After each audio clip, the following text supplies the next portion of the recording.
ये चंपानगर भागलपुर का बुनकर बहुल इलाका है और ये पावर लूम पर ये साड़ी बनाया जा रहा है।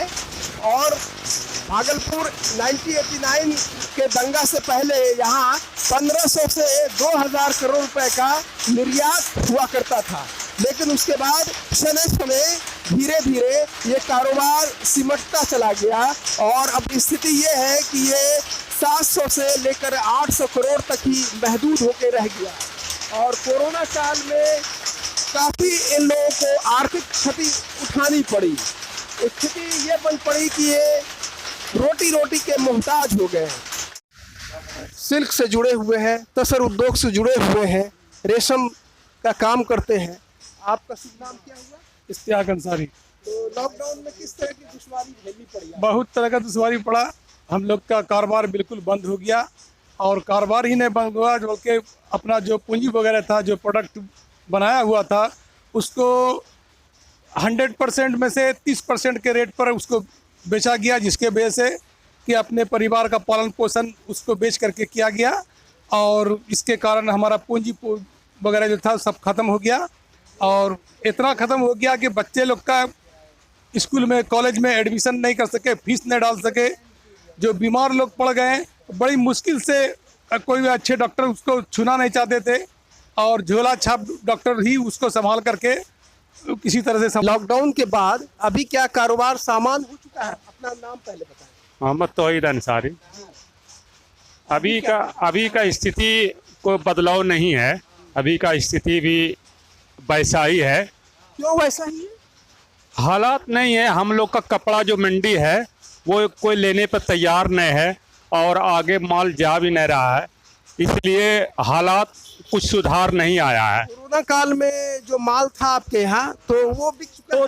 नहीं बिका, लेकिन जो हम लोग का रेट आने वाला था, जो 50% आने वाला था, वो 10% में 15% में हम लोग को देना पड़ा। ऐसा हुआ कि हम लोग कर्जे में डूब गए हैं।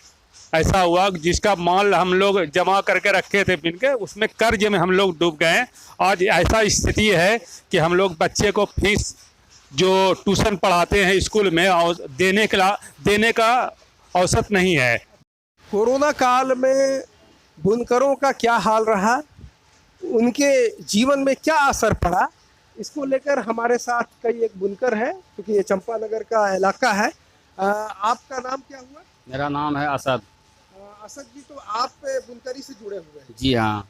क्या चीज़ चलाते हैं? हम चलाते नहीं बल्कि हम प्लम्बर मिस्त्री हैं। अच्छा, तो क्या असर पड़ा? तो असर पड़ा ये है कि जबकि बुनकर का ही काम नहीं होगा तो हम लोग का कहाँ से काम होगा। तो वो जो पावर लूम में प्लम्बरिंग का क्या काम है? प्लम्बरिंग पावर लूम में आमदनी होगा तो पावर लूम वाला पैसा कमाएगा तो वो अपने मकान में काम करवाएगा हमसे। जब पैसे ही उसको नहीं हो रहा तो हमसे कहाँ से काम करवाएगा। यानी कि बुनकरों का धंधा बिल्कुल चौपट हो गया। बिल्कुल चौपट हो गया। सीधे आप भी प्रभावित? बहुत प्रभावित हो गए। बुनकर तो प्रभावित है ही।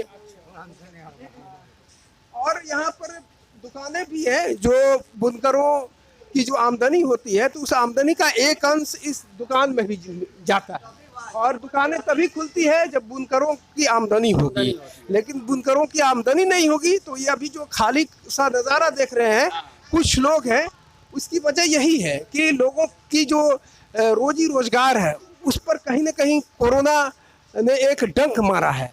और स्थिति अभी तो सामान्य अनलॉक 7 की तरफ हम पहुंच गए हैं, लेकिन अभी सामान होता नहीं दिख रहा है। आप युवा हैं, आप होटल संचालक हैं जी, तो आपका क्या असर पड़ा कोरोना काल में? कोरोना काल में तो सभी को असर पड़ा है। तो आपके व्यवसाय में, आपकी दुकान पर क्या उसको बंद करने की नौबत आ गई थी? ये हमारी दुकान नहीं है इनकी। जी हाँ, बंद करने की नौबत आ गई है। क्यों बंद करने की नौबत? इसलिए कि कारोबार ने ठप हो गया, सब खत्म हो गया।